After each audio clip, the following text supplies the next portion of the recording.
So here's how it will go today.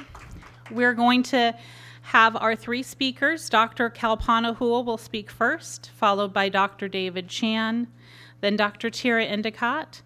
Each will be presenting for about 20 or 25 minutes. And then, as I said, we'll have a brief break during the time we'll collect your questions.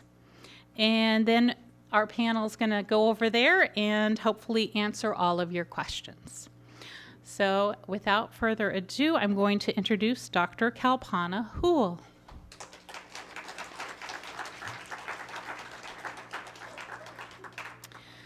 Dr. Kalpana Hool is a board-certified internal medicine. She graduated from Rutgers University in New Jersey.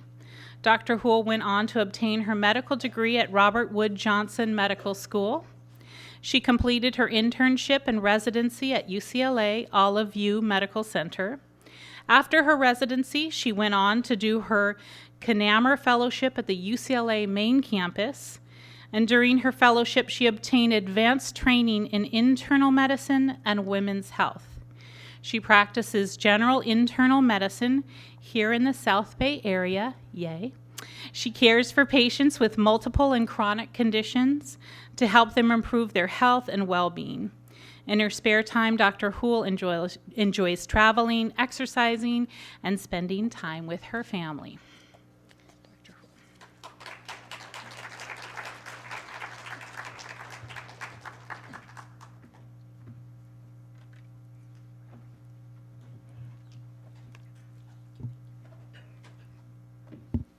Good evening, and I'd like to thank every one of you for being here this evening. As Nancy mentioned, we have three doctors, myself, Dr. Chan, and Dr. Endicott. So I will be talking more about general information regarding managing late and long-term effects, emphasizing the importance of staying connected with your primary care doctor. And then we'll have our amazing specialists, Dr. Chan and Dr. Endicott, who will be discussing more from a specialist point of view. So introduction. Number of long-term cancer survivors in the United States continues to rise. These are people living longer than 5 years after their diagnosis of cancer. There are now over 14 million cancer survivors living in the United States, and there are close to 30 million survivors worldwide. And this number is expected to grow due to a lot of different improvements. We have improvements in cancer screening. We have advances in cancer treatments. And we're becoming even better at managing what we call acute effects from cancer. And the people are living longer because they make it through this acute effects. Many cancer survivors return to their normal functioning after the completion of their treatment and are able to live symptoms-free life.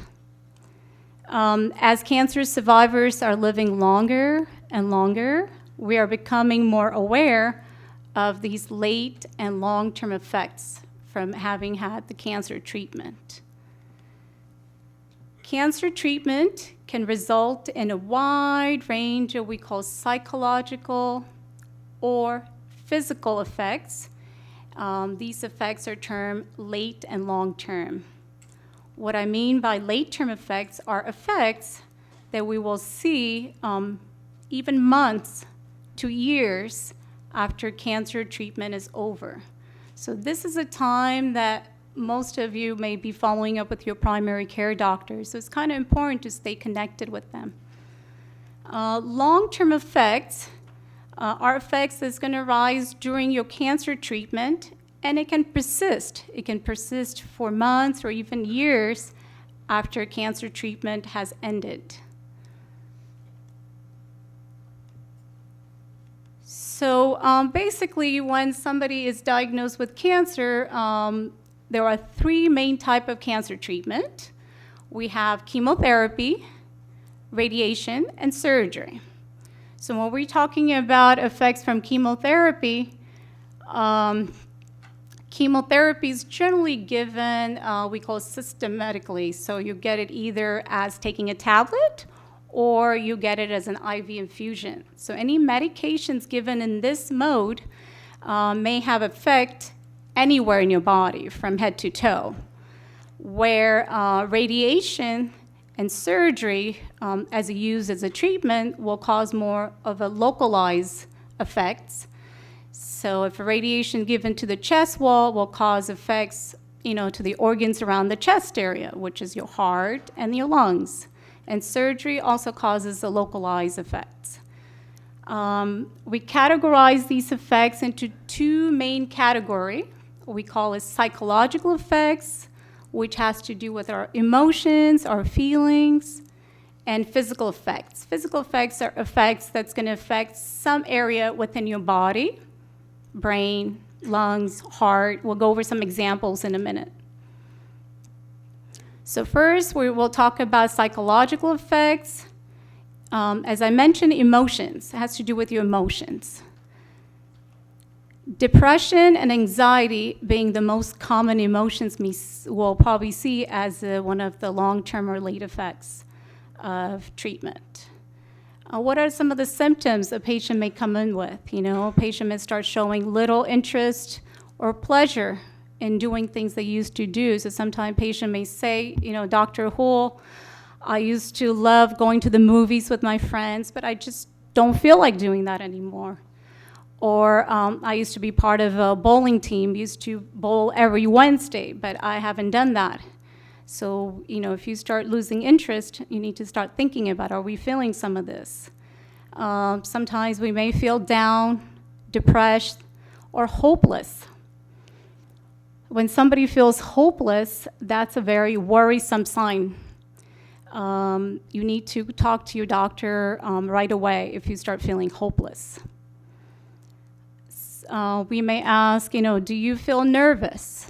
Or you're unable to stop or control worrying. Sometimes people worry excessively, worry so much that they may not be able to sleep or may not be able to concentrate in doing things. And when these symptoms starts interfering with your day-to-day activities, starts interfering with your relationship or interfering with your work performance, then it's a serious thing. Then you should really talk to your doctor and discuss some of the treatments available for depression and anxiety. We have great medications, and some of my patients worry, Dr. Hool, is this medication going to be addictive? Am I going to get dependent on it? We have a lot of safer medications nowadays that you don't have to worry about those potential side effects. Counseling is also very important when somebody's feeling very nervous, anxious. We can make a referral for a great counselor if it's something that be necessary. Next two things, exercise and nutrition. You'll see, those are two main treatment modalities for pretty much many of the problems we see in our primary care practice, from diabetes to high blood pressure, cholesterol. Exercise becomes very important, and having good nutrition as well. Other psychological effects commonly seen is called fatigue. Fatigue is this feeling of physical, emotional, and mental tiredness. Patient may say, I feel so exhausted. I can't do my day-to-day activities. I can't get out of bed. It's a big effort sometimes, people who are suffering from fatigue, even just to make it to the doctor's appointment. It may take them 3 hours. There are many different treatments available for fatigue. Dr. Chan actually is going to be focusing in a little more detail on this topic of fatigue, and he'll talk about some of these medications, exercise being a great treatment for fatigue. He will also be discussing what we call cognitive problem as one of the side effects or long-term effects of cancer treatment. So I'm just going to briefly mention here, cognitive problem has to do problem with learning, memory, and problem with attention. Sometimes we call this chemo brain or mental fog. Both chemotherapeutic agents as well as radiation can cause these cognitive problems. And Dr. Chan will go over that in a short while. Next, we're going to move on to some of the physical effects that we may see from cancer treatment. We're going to go systematically. We'll start with our brain, which is part of the nervous system. We'll talk about some of the nerves, eyes, how it affects our ears, mouth, neck, cardiovascular system, including heart, lungs, gastrointestinal system, affecting our digestion. So first, let's focus on some of the effects that we may see on brain. So chemotherapy.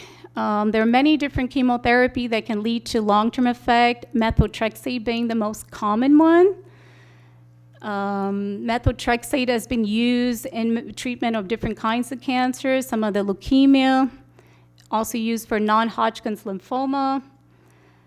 It can have an acute effect, but sometimes people will do fine and then may present with late effect many years after having received this type of chemotherapy.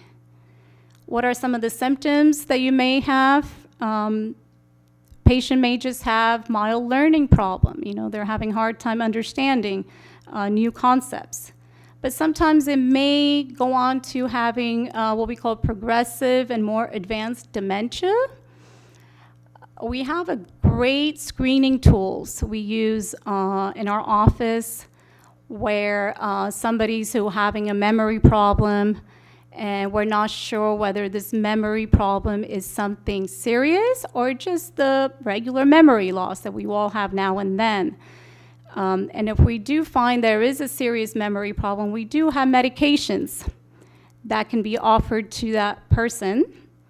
We have medications, something like methylphenidate, also known as Ritalin, has been in the market for many, many years. It helps people with attention problem, learning problem. And then we have medication called donepezil, also known as Aricept. And we have memetidine, also known as Namenda. These medications can help people with dementia. So it's important, so if you're noticing any memory issues, you talk to your primary care doctor. Yes, radiation can also cause some of the late effects on our brain, especially, again, if you have had radiation to head for a brain tumor, something like that. There's three main effects that we may see from radiation. One is the cognitive problem. Again, that has to do with learning.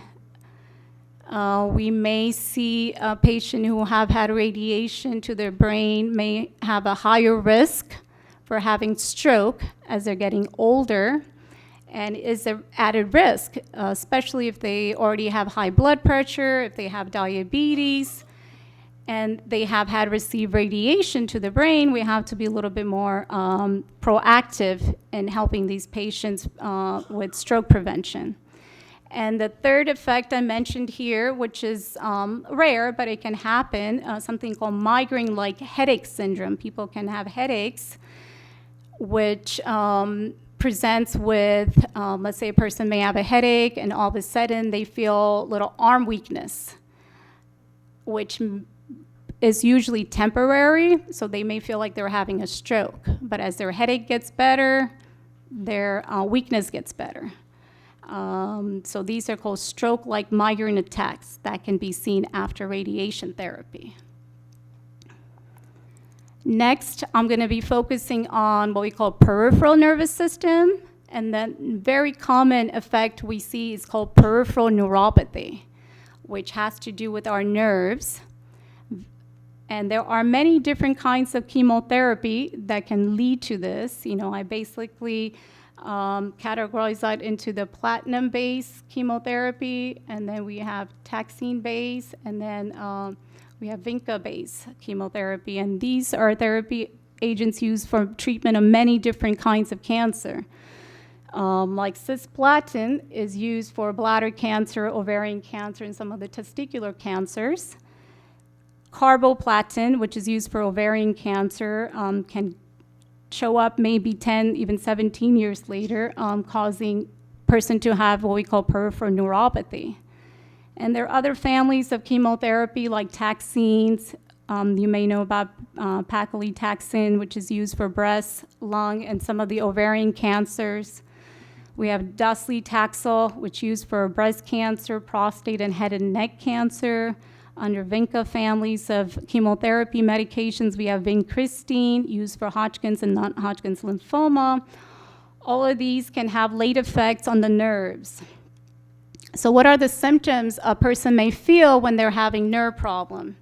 So we may see, I see this commonly pretty much several times a week. A person may come in complaining of numbness since it's affecting your nerves. It can be in your fingers, it could be burning sensation on your feet, on your leg, could be anywhere in your body, but it's very uncomfortable at times, especially if you're in constant burning sensation or sharp shooting pains, needle pains, because these are the symptoms we may feel because the nerves are being damaged. And neuropathy can happen from other things. Common other things that we see is diabetes-related neuropathy. But usually the treatment is pretty similar.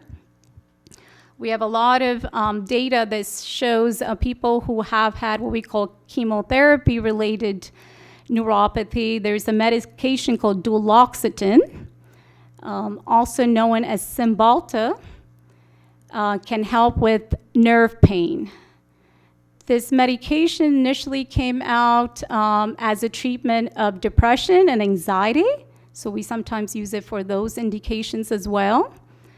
It can also help people with fibromyalgia. It can help people with chronic musculoskeletal pain and nerve pain.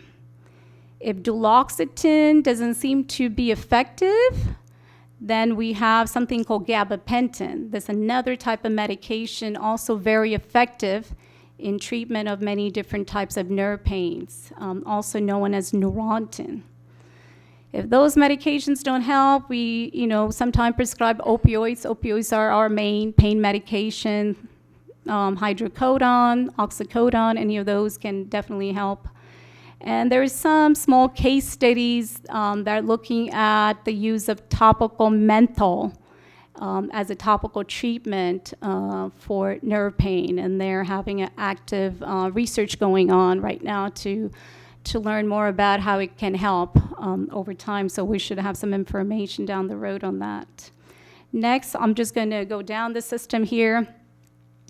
People can have vision problem from both having had chemotherapy as well as radiation.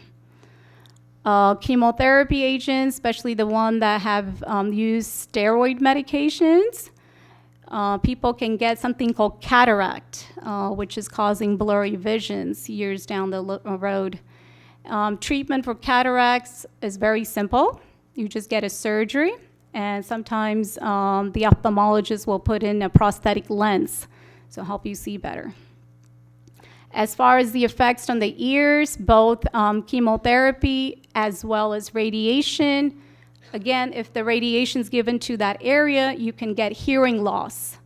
The common chemotherapy medication that can cause hearing loss is the cisplatin.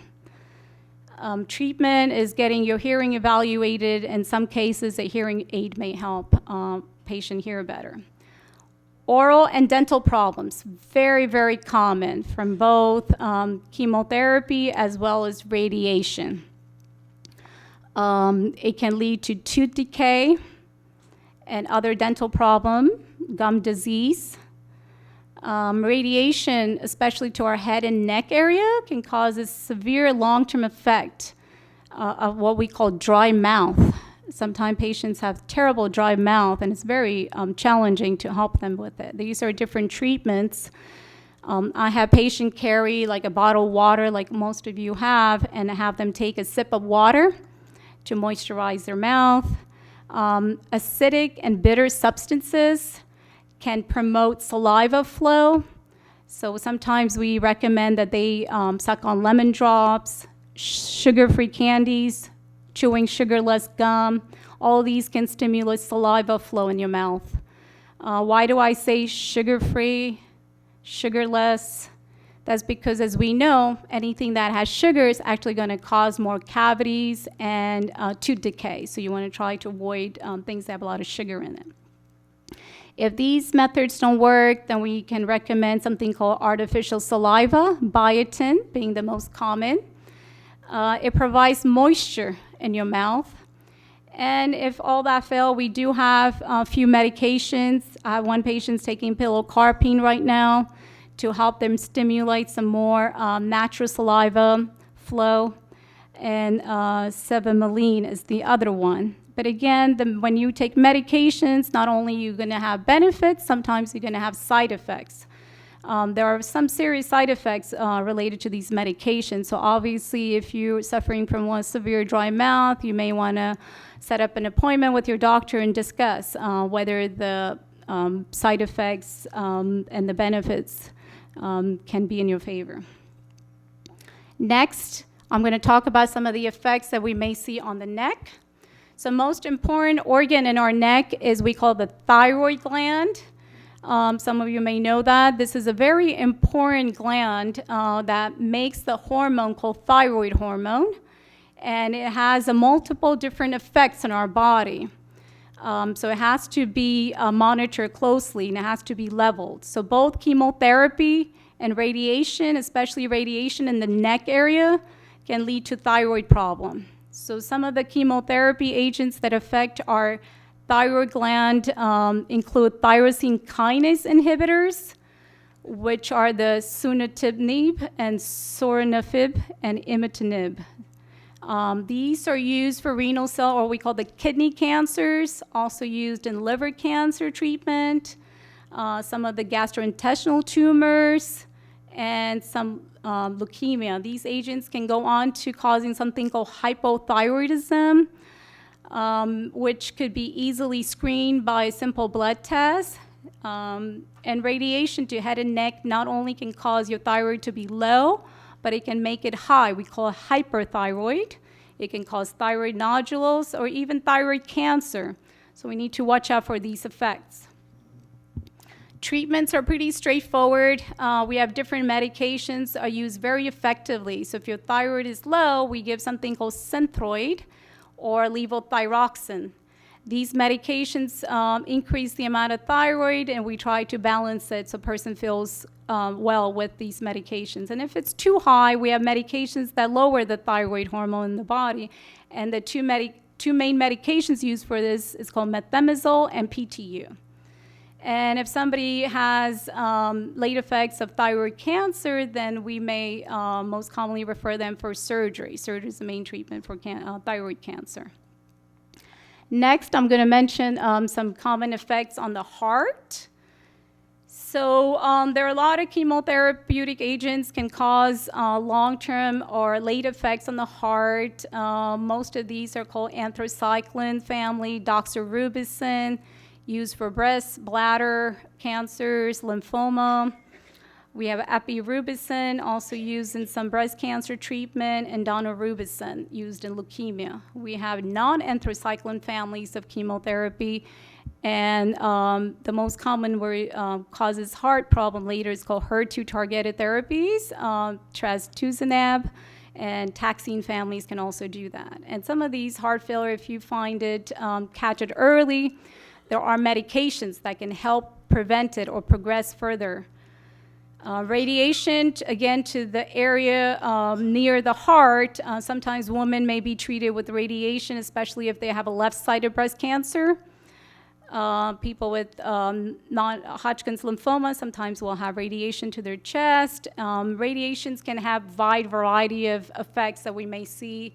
It may affect your coronary arteries that supply blood flow to the heart, and people may present with heart attack. They may get enlargement of heart, we call cardiomyopathy.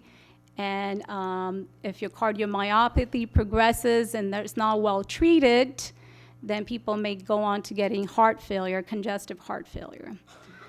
We have a lot of modern techniques now to decrease incident of these late effects on the heart. Dr. Endicott will be talking about the radiation exposure in a short while.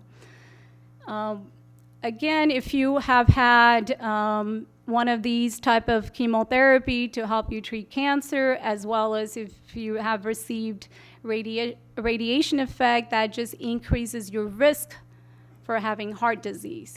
Again, as from a primary care point of view, we're looking at person as a whole. So if they have a high blood pressure, they have cholesterol problem, diabetes, cigarette smoking, all these are additive factors. The more you have, the higher likely you're going to have one of these problems with your heart. So we become more attuned to getting you the right screening and treatment. So what are some of the symptoms a person may feel from having heart problem? Commonly, very common chest pain. Chest pain may happen with exertion. Then it's more concerning if you're having shortness of breath, leg swelling. You may feel rapid heartbeat, we call palpitations. Again, if you're having any of these concerns, touch base with your doctor. There are great treatments. We start with lifestyle modification efforts. First and most important thing, if you're smoking, you need to stop smoking. There's a lot of health problems from that. Diet, very important. Exercise is also important. And there are different medications, including beta blockers like metoprolol, carvedilol, useful in treatment of heart problem. We have other kinds of medication, ACE inhibitors, we call them, cholesterol medications. Next, I'll be moving on to mentioning about some of the respiratory effects, which has to do with our lungs and our breathing. Yes, there are some therapeutic agents that can go on to causing problem with our lungs or breathing. Most common ones that affect your lungs are the bleomycin family, used to treat lymphoma, head and neck cancer. We have carmustine, also causes a late effect. We may see many years down the road, a patient may get something called pulmonary fibrosis, where their lungs are pretty much scarred down, so they lose this normal function, and people have a lot of trouble with their breathing. Prednisone, dexamethasone are some of the other ones. And radiation, again, can cause a lot of scar tissue buildup in your lungs, so you lose that natural lung function, and also can decrease the lung volume.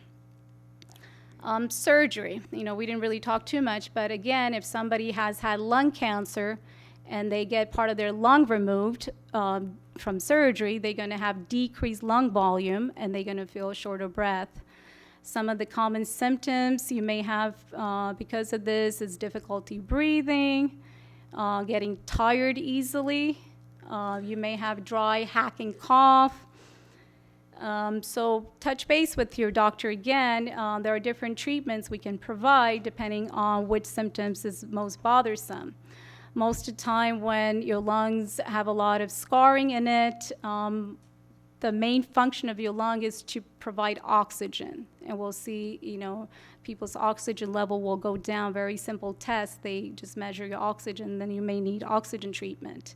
And that can help improve the quality of your life and help you do things a little bit easily. We also have pulmonary rehab we can send where you can exercise, specific ones to help improve your lung function. And again, very simple thing your doctor can give you is get a pneumonia vaccine. If you already have compromised lung function, and on top of that, if you catch a bad infection, it's just very difficult for your lungs to fight through with that, with compromised lungs. So be proactive, get your vaccine. Next, we're going to move down to our gastrointestinal system, which involves the abdominal area. Chemotherapy, a lot of different ones can affect our liver, which is the main organ that sits in the abdomen. Methotrexate, again, can cause scarring in the liver and something called cirrhosis. Radiation has a lot of effect around the abdominals. If you got radiation at different areas in your abdominal, it can cause something called malabsorption, where you're having hard time absorbing different nutrition or vitamins, and that may present with different health problems. Most common symptoms we see is diarrhea. Again, it can be from malabsorption or irritations after having had radiation treatment. Sometimes people get radiation for rectal cancer. They get a lot of pain in the rectal area, and it's very uncomfortable. Also, radiation can cause secondary cancer as well. So again, I mentioned chronic diarrhea being the most common long-term side effects. It limits the quality of a person's life. It makes it harder for them to travel, do their day-to-day things. So what are some of the treatment that can help with somebody who has chronic diarrhea? We first start with dietary changes. So eliminating like raw vegetables can help. Following low-fat diet. Sometimes fatty foods are very difficult for us to digest. So avoiding a lot of greasy fried things in your diet can help with this. Taking probiotic supplements, which kind of improves our overall digestive health, can help with this problem as well. And this simple methods doesn't seem to be effective for a given person. There are medications commonly used. It's called Lomotil. That can help decrease the frequency of the bowel movements and help with the diarrheal part. And if somebody's suffering a lot from having had a rectal cancer, they may get severe pain. There are medications that use in forms of enema to help this group of patients. Again, people commonly also get surgery as one of their treatment where they're involving colon cancer. With the surgery, there are lots of different late effects that we may see. People may have to have something called colostomy, which a person may have had part of their colon removed, and then they have to create, a surgeon have to create an opening that comes out through the body to eliminate the waste, and this opening is covered by a bag we call a colostomy bag. And when somebody has to wear this, it's a pretty cumbersome for that person. I have one patient right now using a colostomy after having had colorectal cancer surgery. And, you know, it's just doing day-to-day things. It's very challenging for them. It affects their self-image. It affects, sometimes they get a lot of diarrhea, gases from having to wear this type of colostomy bag.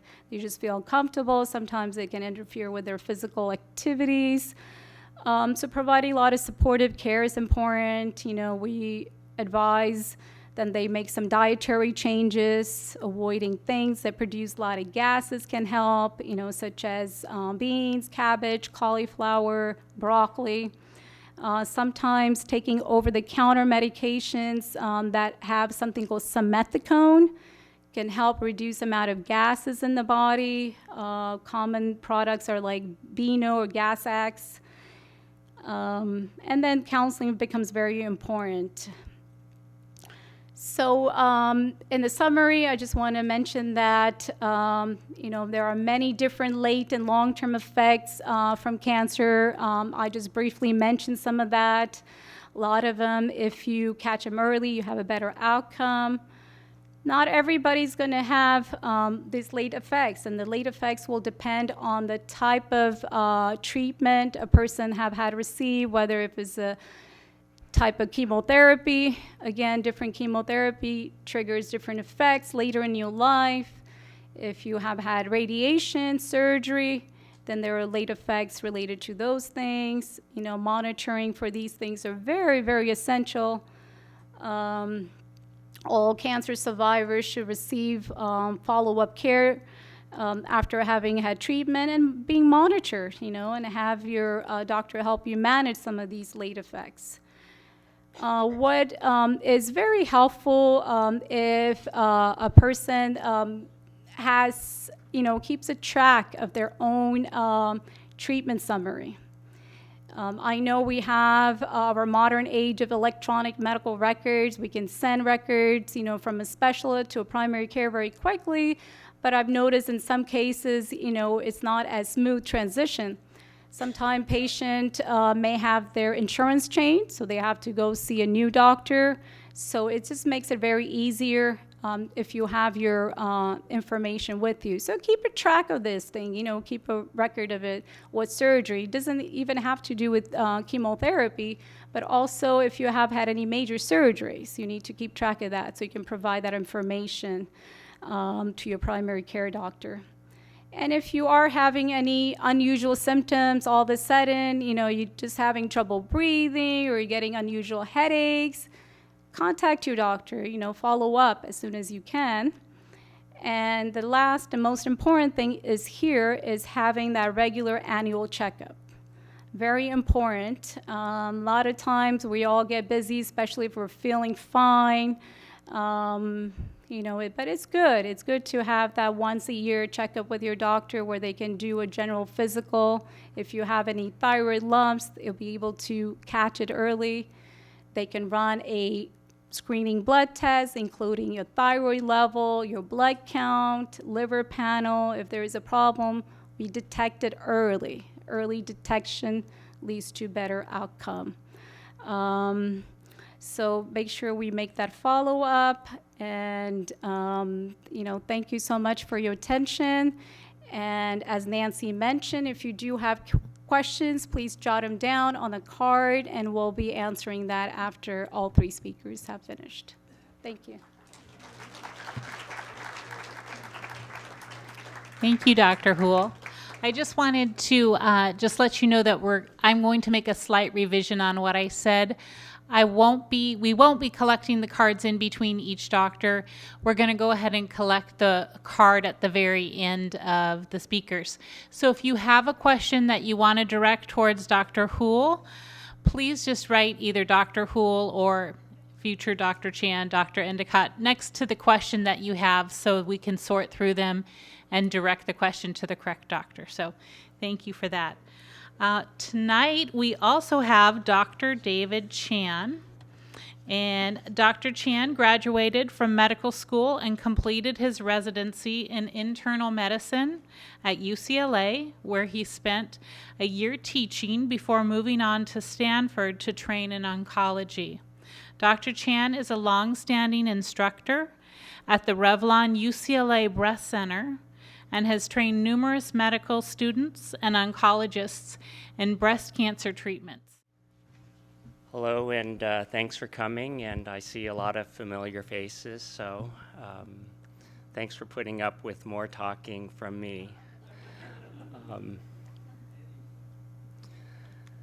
So survivorship has become a really big deal because you're doing a good job getting screened and getting treated, and I think we're doing a very good job in terms of doing what we need to make you well. This is a recent slide from Harvard that looks at the survival rates for very common cancers. This is colon and rectum, breast, and lung cancer. And you can see from patients that have localized cancer that the survival for colon cancer and breast cancer are very high and approach that of the normal population. I mean, that's how well we're doing. How many of you are aware that there's a lung cancer screening program at this hospital? Okay, so this is what's going on. We're not doing very well with lung cancer because we're not catching it early, but in the past year, Medicare has approved, and a lot of insurances have approved, doing CT scanning for early diagnosis of lung cancer. And when we do that, we're finding that the cure rates from surgery are close to 80%. I mean, that's a big dramatic difference. And if you have family members that are active smokers or recent smokers, please make sure that, they take the opportunity to do this type of thing. But when we see very good survival rates, we get into long-term follow-up things. And one of the things that people ask a lot about is chemo brain. And my nurses say that that's the problem with me getting stupider as I order more chemotherapy with time. But there's a lot of reasons that we get chemo brain, and it's actually miscalculated it's a misnomer because I think that a lot of what's happening in terms of thinking after treatment isn't chemotherapy related, but it's due to a lot of different factors. It's multifactorial, and I just want to touch on it. I know that Dr. Hool had discussed that as well. But what we're finding is that part of chemobrain is emotional shock. And when we do, if there are studies done on new breast cancer patients, and you do cognitive and imaging tests right after diagnosis, you find that some of them have a small amount of PTSD, post-traumatic stress, and it's because of an emotional shock. So it's a shock to your life. I mean, I've sat with like thousands of patients and told them at the breast center that, your biopsy shows breast cancer. And then I'm talking to them for about 15 minutes, and then I go, do you have any questions? And they say, what did you say? Because they don't hear anything after, well, you have a biopsy that shows cancer. And this carries on, when they go home. And this preoccupation affects the ability to listen to people, to think, to make decisions. And then a lot of patients get chemotherapy. And, one thing that you always hear about chemotherapy is that it doesn't get into the brain. And that's actually true, but if you do animal studies, you find that when you give chemotherapy to animals and you actually do sophisticated testing on their brains, none of them survive that testing, but it shows that you have some biological effect on their neurons. So there is some effect. But we see that most of the effect of chemotherapy on the brain has to do with the sudden change in menopausal status. So a very large group of our patients are going into menopause, about to go into menopause, just going into menopause, or just after menopause. And what happens when they take chemotherapy and endocrine therapy is that it just happens faster. The normal process of going into menopause could take 2 to 3 years. We can do it with chemotherapy in about 2 or 3 months. And that means that periods stop. If a patient has sudden onset of hot flashes, they have a hard time sleeping. So you can think of somebody that is waking up every night with drenching night sweats, throwing off the covers, putting them back on, throwing them off, putting that back on, and they're waking up 5 or 6 times a night, and they do that night after night, month after month. And what happens is that at some point in time, your brain's not working well. Thirdly, or lastly, after all of this treatment in terms of chemotherapy, surgery, radiation, about a third of all patients have PTSD by diagnosis. And in fact, they fulfill all the criteria of it. They have a hard time sleeping, a hard time concentrating, they have mood swings, they have poor appetite. So this is really something that is, you get a lot of press about, and some of that is due to chemotherapy, but most of it is multifactorial. It's due to these big disruptions in life. And a lot of times, our patients are really focused on the worries of getting cancer treatment, making appointments, when do I have to go to the doctor's office next? And they're not paying attention when somebody says, hey, when you go to the store, can you pick up some milk or pick up some bread? And they go, sure. And then they're thinking about these things, and they don't remember. And it's more than just the chemotherapy. So this is just imaging of the brain that shows that when you have stress, it affects the way that the brain works. So you can see it in pictures. And we can also see it when we do cognitive testing. If we take a patient that has a newly diagnosed cancer and you actually have them go through a profile of how they think and what their emotions are, compared to somebody that hasn't gone through that, there's differences. So just the process of being told and being diagnosed with cancer affects thinking. And this just goes to review all that I've talked about, which is that there's many things that lead to this thinking problem during and after treatment. Anxiety, depression, and stress, difficulty sleeping, big changes in menopausal status, these chemotherapy treatments, menopause, anti-estrogen therapy, all lead to thinking problems. The good thing is that there are things that can be done about it, and Patty Gans at UCLA has been instrumental in doing a lot of survivorship research, and she took patients that had cognitive problems after treatment and actually had them do brain exercises. And she compared them to people that were answering these assessments on the waiting list to start on trial. And she could see that with cognitive rehabilitation that the thinking actually got better. It's kind of like, exercising your muscle. So what we recommend for patients when they get through with treatment, if they're having problems, is that they should practice mindfulness. And so things like yoga and meditation can help improve cognition or thinking. There are cognitive exercises. You can actually go online, and a very popular one is called Luminosity. They have free exercises you can do, and you can do them every day, and they're kind of like brain puzzles or brain teasers. And then if you like it, you can pay a small fee, and then it gets harder and harder, and it can be challenging. I guess I should start that. There's data that shows that physical exercise makes a difference. So exercise programs, help in terms of reducing cognitive problems when people age, and they help improve cognitive problems post-treatment, and there's studies to show that. And also stress reduction. We really encourage our patients to address this PTSD problem. It's not well recognized, and a lot of people expect that when they finish treatment, they ought to be fine.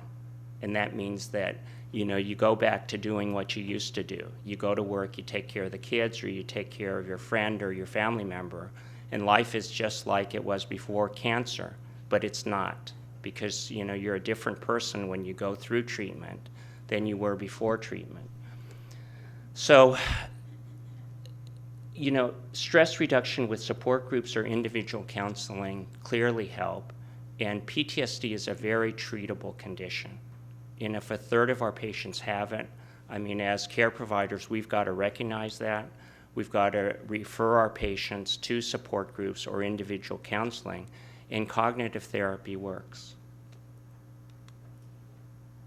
So the good thing is that cognitive problems, thinking problems, improve with time. And more than 95% of these symptoms improve within 1 or 2 years. Less than 5% of people have long-term problems. And so if our patients are having this kind of thing, we reassure them that the chances are they're going to get better, and they're going to get better with time. But there are things that can be done to speed that up. Okay, the rest of this talk I'm going to focus on things that we can do to try to improve our chances with cancer.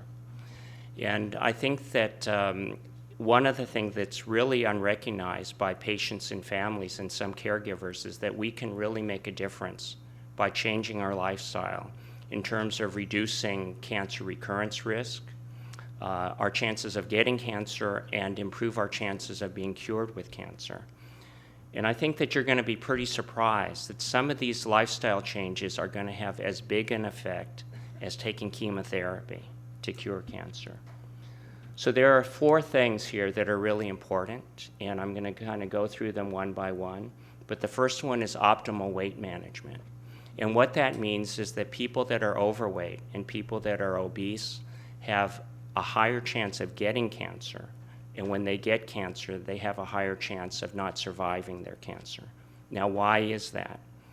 It's because the same things that cause type 2 diabetes or result in type 2 diabetes result in higher levels of insulin and insulin is a growth factor for any type of cancer. In fact, one of the things, if scientists are growing cancer cell cultures, they can put insulin into the culture, and the proliferation of the cancer is much faster.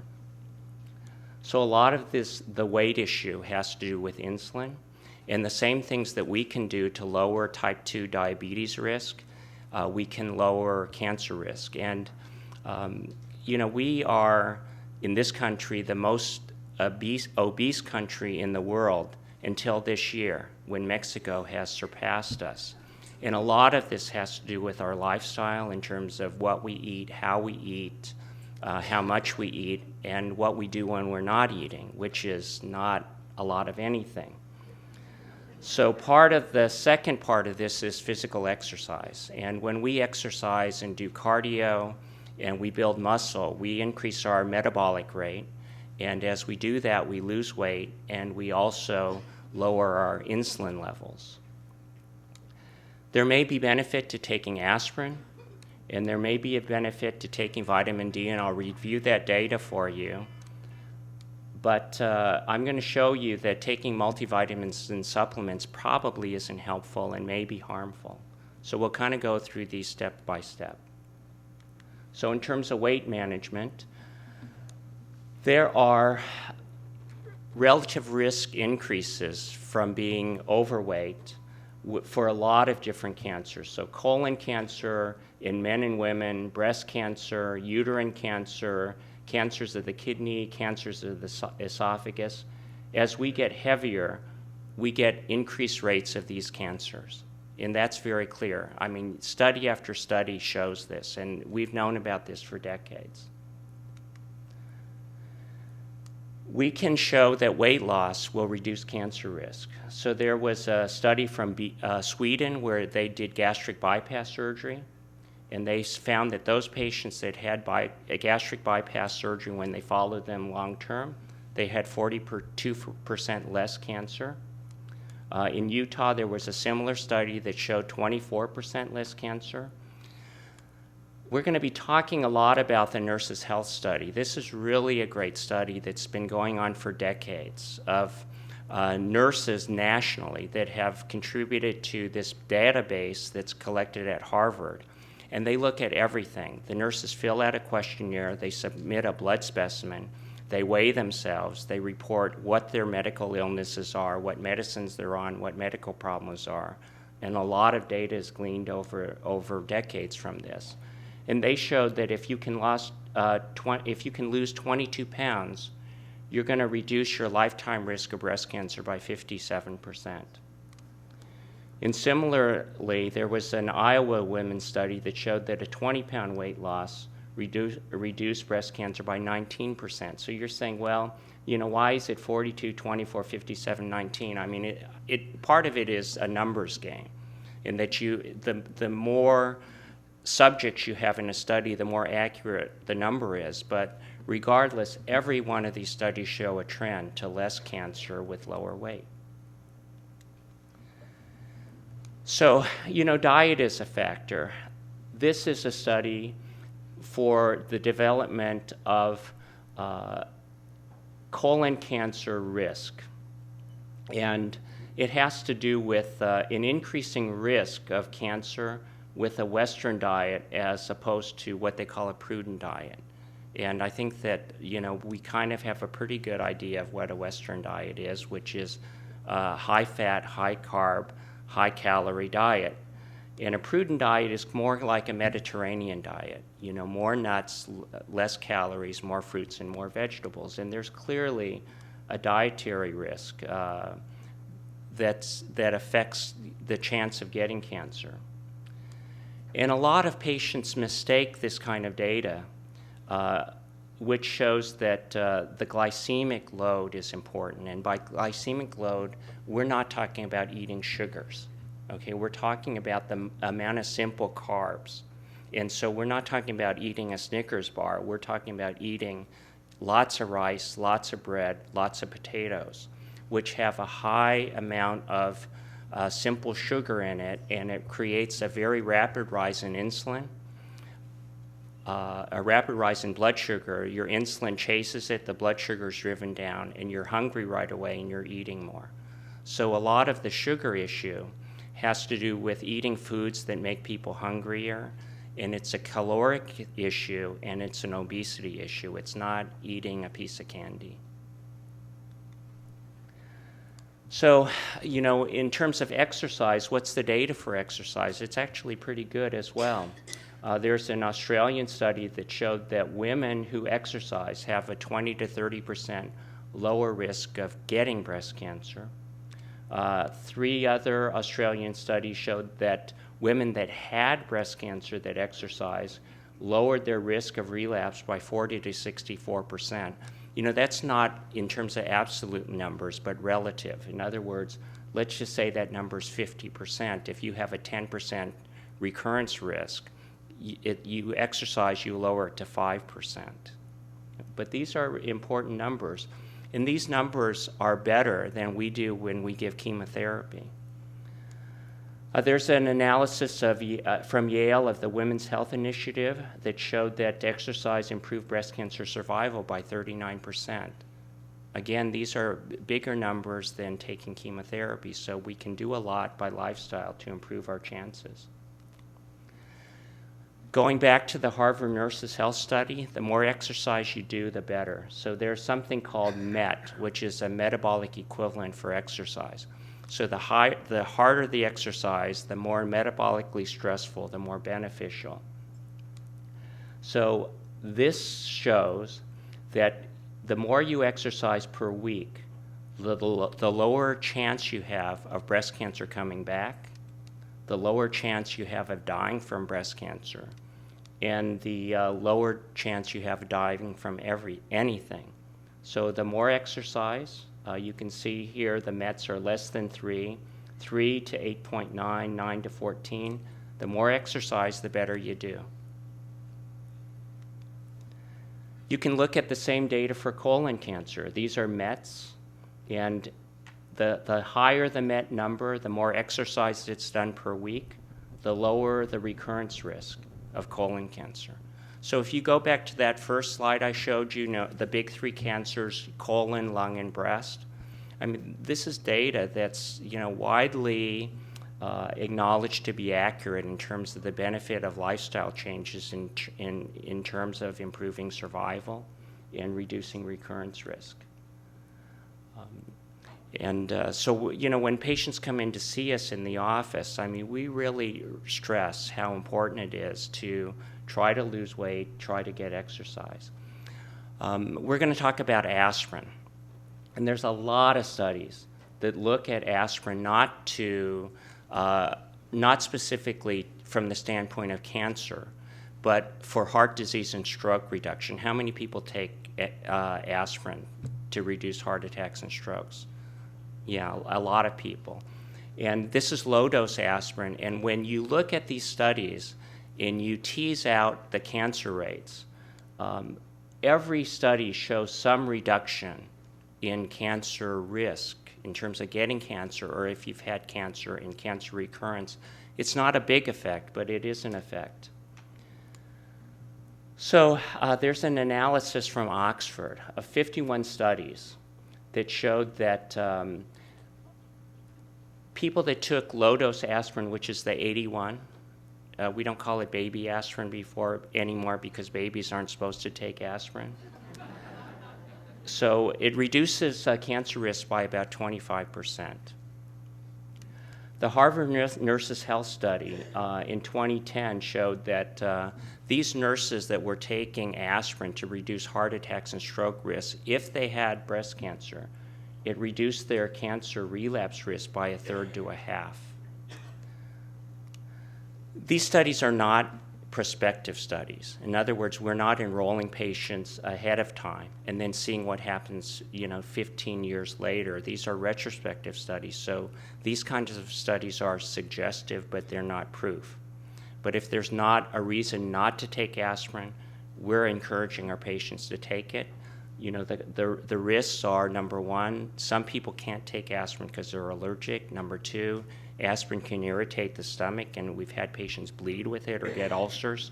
so they have to take it with food. And it absolutely thins the blood, so it'll increase bruising. And if patients have a procedure or surgery, it's got to be stopped a week before. Now, how does aspirin work? It's a COX inhibitor, and it's thought that COX-1 and COX-2 pathways are important for cancer growth, and also that inflammation is important for cancer growth. So one of the things is that it may inhibit COX pathways and also inhibit inflammation. So again, the Harvard nurses study, it's like about 100,000 nurses in the country, and 4,000 of them had breast cancer. And they found that if they took only 1 or 2 aspirin a week, they didn't have any difference in relapse. But if they took aspirin more than several times a week, like 4, 5, 6, or 7 times a week, they had about half the risk of relapse and half the risk of death from breast cancer. And we talked about the precautions and also how this is not proof, but it's very suggestive. Same thing for colon cancer. So the Harvard Nurses Health Study looked at colon cancer risk and aspirin use. And the more aspirin that was taken during the week, the lower the recurrence risk in colon cancer. So we tell our patients with breast cancer, colon cancer, to take an aspirin if there's not a reason not to. And then, so we've talked about obesity, exercise, aspirin, and we're going to talk about D. So it turns out that most Americans are low in vitamin D because we don't eat it. And the way we get D is from sunlight interacting on our skin. And we're no longer farmers and hunters, and my surfing days are over, so I'm low in D too. And most Americans, if you measure your D and you're not taking D supplement, have a D level that's between 11 and 18. Is that right? Yeah. So the normal D is thought to be 30 to 100. And a lot of the D studies that have been done in this country don't show any benefit because they use a low dose, which is 400 IU. And I'm going to show you how much you need to take to get your D up. But higher D levels correlate with having a lower risk of cancer and a lower risk of heart disease. And there are studies now underway that are prospective randomized studies in diabetes and colon cancer to see if diabetes and cancer can be prevented, and they're using 4,000 IU. So that's a lot different than 400. A lot of this work has been done by a guy named Garland at UCSD, but here's 4 studies that show that the higher the vitamin D level, the lower fatality rate from breast cancer in patients that have had breast cancer. So everything to the left is good, everything to the right is bad. So these studies all show that there's a reduction, and it's a relative risk reduction of 0.56. So you're reducing recurrence risk by maybe more than a third. That's a bigger effect than chemotherapy.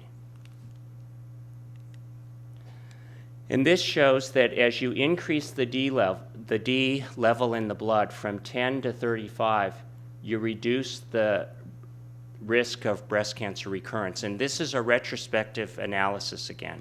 So they're taking breast cancer patients, measuring D, and seeing what happened to them. And if you have a D level that's greater than 30, you're seeing about a 1/3 risk reduction in breast cancer recurrence, and that correlates to about 1,000 IU to get to 30. And if you can get to 40 or 50, you're getting about a 1/2 reduction in breast cancer recurrence risk, and that correlates to about 4,000. Now, the problem with D is it's absolutely unregulated. And Kaiser did a study of D supplements. They took 50 supplements about 4 years ago, and they tested the amount of D in a pill. So if you went out and you got a 2,000 IU pill, what was actually in it? In the same bottle, some of the pills had 2,000, some of them had 200, and some of them had none, because the vitamin industry is totally unregulated.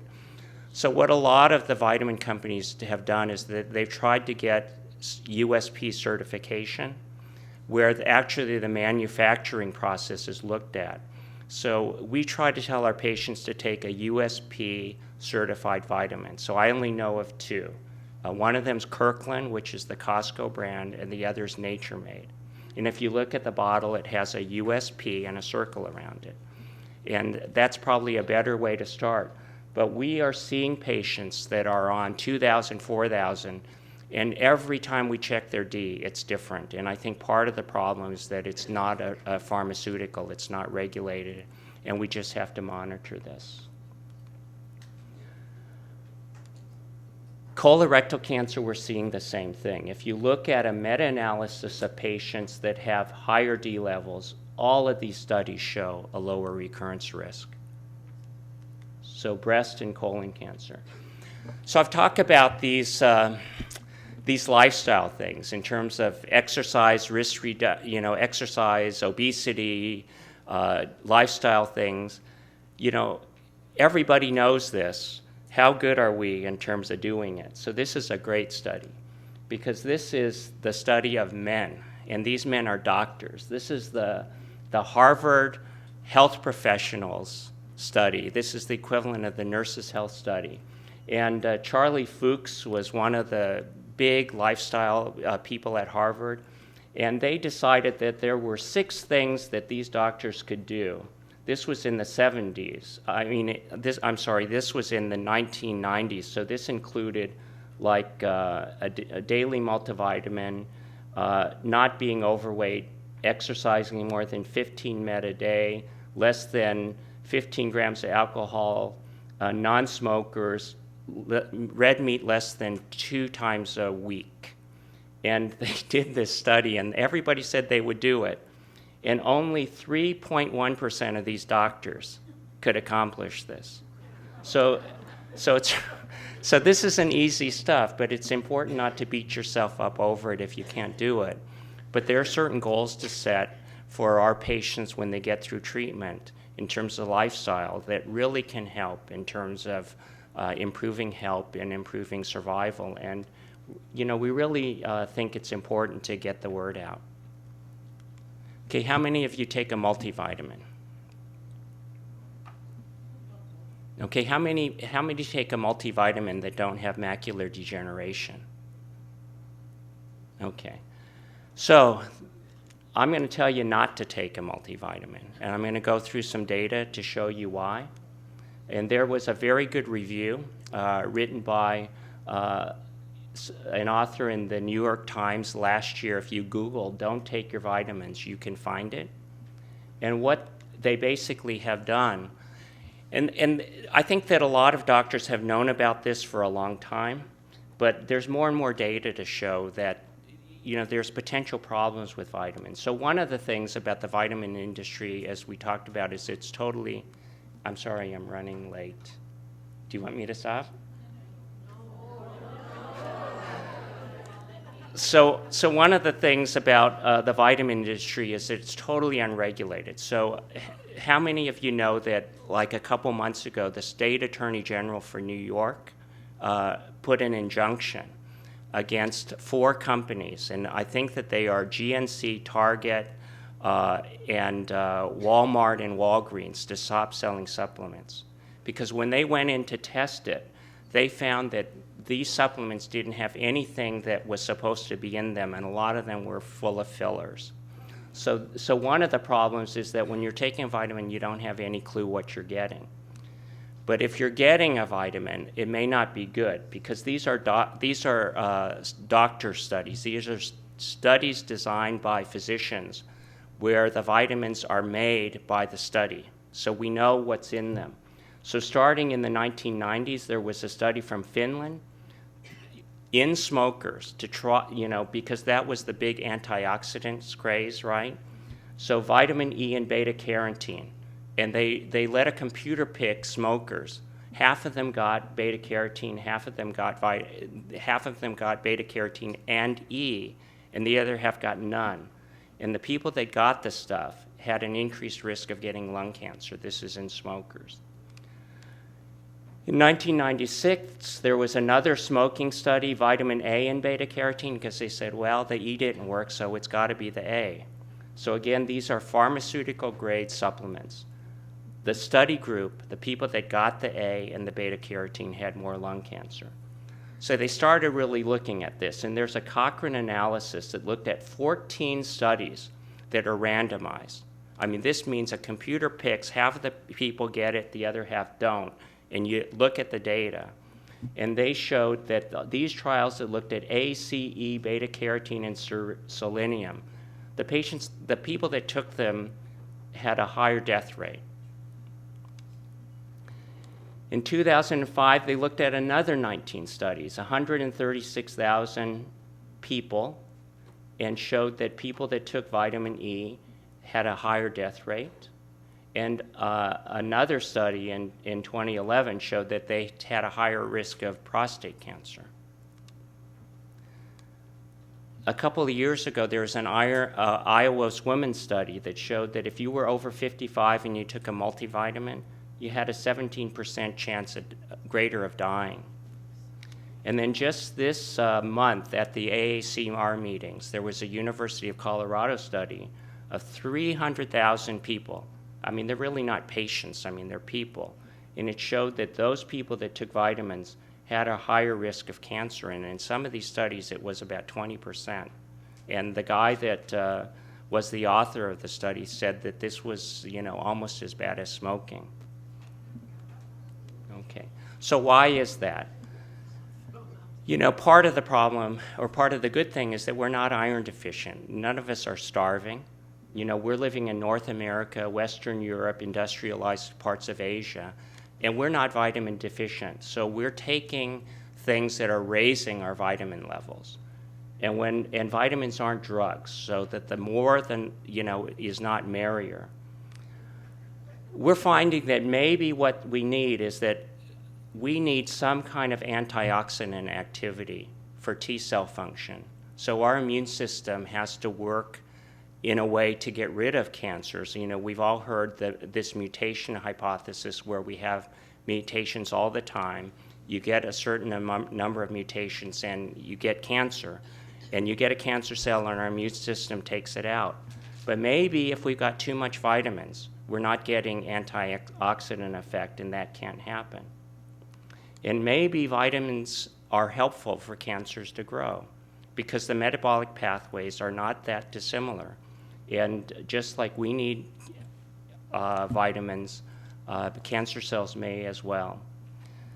I think the bottom line is that there's no shortcut. There's no shortcut to taking a pill to do the things that we all know that we have to do, which is eat right, maintain an optimal body weight, and exercise.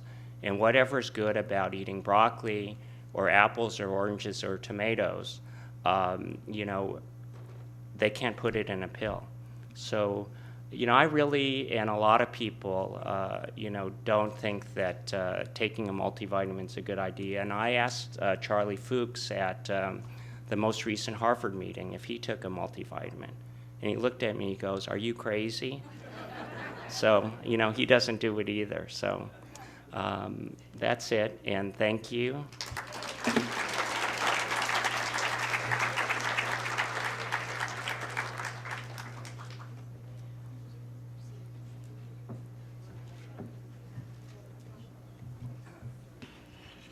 Okay, thank you, Dr. Chan. I'm guessing that some of you will be changing your morning routine tomorrow morning and maybe not taking something. Next, we have Dr. Thyra Endicott. And Dr. Endicott did her undergraduate degree at Harvard University and then returned to her native Canada for medical school and residency. She is board certified by the American Board of Radiology and the Royal College of Physicians and Surgeons of Canada in the practice of radiation oncology. She was on the clinical faculty at UCLA from 1998 to 2000, and she joined Dr. Hovenstein and Dr. Simcoe at Torrance Memorial in June 2000. She is the medical director of the Department of Radiation Oncology here at Torrance Memorial Medical Center. She's the principal investigator for Radiation Therapy Oncology Group clinical trials at Torrance Memorial, and she serves on the Breast Cancer Committee, Bioethics Committee, Radiation Safety Committee, and the Institutional Review Board. She serves on the Torrance Memorial Healthcare Foundation to help with outreach and fundraising so that Torrance Memorial Medical Center can continue to build its programs. Please welcome Dr. Endicott.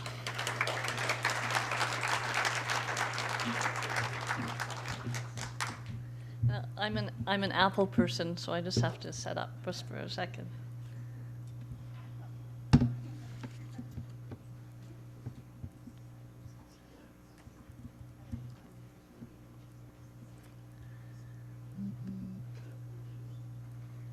Okay, so I'm going to speak from the perspective of patients who've had radiation therapy, and I know many of you out in the audience, and this will resonate particularly with you.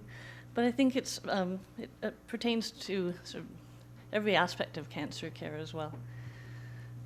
So the things that I wanted to talk about and achieve with you tonight is give you a radiobiology lesson in 3 slides, because it's actually very straightforward what radiation accomplishes in the cells. Can you not hear me? Okay. Okay. Okay. Thanks. How's that? So a radiobiology lesson in 3 slides. And then I want to talk to you about why some people tolerate radiation therapy better than others. I want to talk about how there's this broad risk, a broad spectrum of risk that depends very much on the treatment site and on the doses that we use for radiation treatment, the other kinds of cancer treatments that you're having at the same time, and also on the individual's sensitivity to radiation. So it's not like every patient will have the same set of side effects from the same kind of radiation. And I wanted to give you a case study of a patient with head and neck cancer, because that's a site where we cause a lot of adverse effects, especially in the short term, and we work very, very hard to try to reduce the chance that will cause lasting problems for that person. And then we'll do a quick head-to-toe overview of radiation changes in different body sites, but Dr. Hool already did such a great job of that. I think we can go through that pretty quickly. And then I'm sure some of you will have particular questions at the end. And then I wanted to just talk briefly about how we might be able to reduce late effects further by sort of changing the way we treat cancer, and then also have time for your questions at the end. So I guess we better move along. So this is radiobiology in 3 slides. Radiation therapy that we use is just a high-energy X-ray beam. And an X-ray is the same kind of energy as the light in this room. It's just a broad spectrum of energies, and we can use each part of that spectrum for different things like microwave and infrared, visible light, radio waves, microwaves. And then it's the very, very short wavelengths at the top of this spectrum are the rays that we use to treat cancer. And on the upper right, you'll see how the radiation is going to interact at the molecular level to actually cause tiny little breaks in the DNA. The DNA in each of our cells is the way that the cell controls and operates every aspect of its function. And it's the prime target for radiation and the prime target for many chemotherapies as well. So what we can do with radiation is we make tiny little breaks in those DNA molecules that are in every cell. We make the breaks in normal cells, we make the breaks in cancer cells. But the cancer cells are much more vulnerable to those changes. And your normal cells have inbred repair mechanisms that are very, very helpful at rapidly knitting up the changes that are made by the radiation. So that's also why we break up the radiation over such an extended period, like 6, 7, sometimes 8 weeks, so that the normal cells have time to knit up the breaks, and the cancer cells just accumulate them more and more. Okay. So in the bottom right, you'll see a slide of broken DNA. So you see all these little chromosomes that, rather than sort of the classic little pair of sort of antennae up and down, they're in multiple different shapes, and they're just not functional. That cell cannot divide, and it cannot work. Sometimes it's really, really easy to find a radiation dose that will cure the cancer and have a very low risk of causing normal tissue damage. So on the left side, you'll see this favorable case where the blue line represents the chances of controlling the tumor, and the dotted red line represents the chance of causing normal tissue damage. And you see there's a really nice division between those two lines. So something like a low-grade lymphoma where we can treat very low doses of radiation, very unlikely to cause long-term side effects for that person. But on the right side, this is more often what we're dealing with, where the chance of curing the cancer and the chance of causing normal tissue damage is actually pretty close together, and we have to shoot that gap. So you have to forgive us when we don't quite make it for you in particular ways. And just to give you some idea of the way oncologists think, we're actually willing to cause about 5% significant long-term damage in our patients so that we can achieve those kinds of cure rates. So that's the math we're doing with each of you when we're thinking about how far we should push the radiation dose or the chemo dose or the surgical approach. And this is a really interesting slide, I think, and I think you'll find it so too. This is a slide trying to figure out what it is about some patients that allows them to recover better from radiation than others. So this group took a lot of prostate cancer patients, and they sorted them into the people who had very little side effect and the people who had a lot of side effect. And then they got blood samples from those patients, and they just took the lymphocytes, and then they radiated them to particular doses. So same dose to each of these groups of white blood cells. And then they wanted to look and mark how many genetic changes were in those cells very soon after the radiation, and how many genetic changes were in those cells at a later point in time. And you'll see here on the left side, I can't quite see it there. So the left side is just 30 minutes after the radiation, and you see the bright pink dots. Those highlight areas of genetic change or DNA double-strand breaks. And on the right side at 24 hours, you can see the upper right, there's very few pink dots. Those double-strand breaks have been fixed.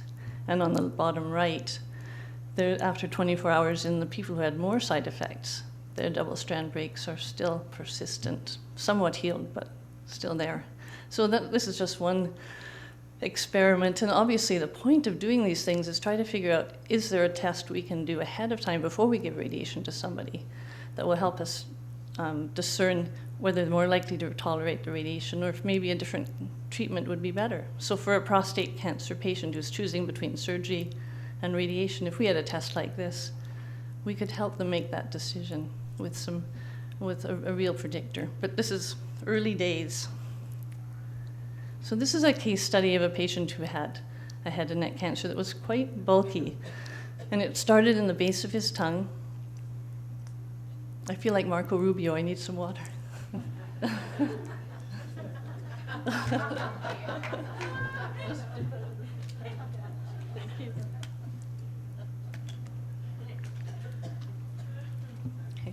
So the cancer is in the base of the tongue, but it was also very bulkily involving the lymph nodes in his left neck. And in radiation oncology, everything's always flipped because images are flipped. It's like we're looking at you rather than that we are you.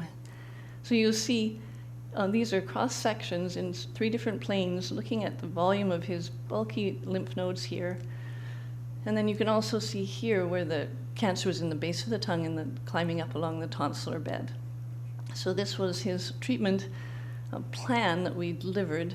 And you can see that we're trying to keep that dose very, very tight on where the primary lesion was, where we knew there were lymph nodes involved, and then also on areas where the lymph nodes were very likely to harbor like microscopic deposits of cancer. So on the other side of his neck there on the right here, and then in the lower neck here in the supraclavicular region. So we don't want to treat the upper neck and have him fail immediately in the lower neck. So this is the plan we devised for him.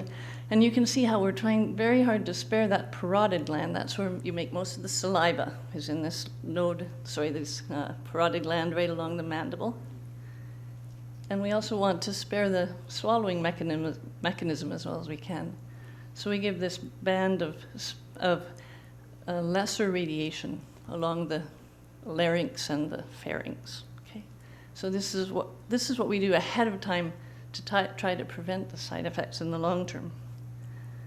And this is how effective it was. This was his PET scan before we treated him, and this was his first PET scan after.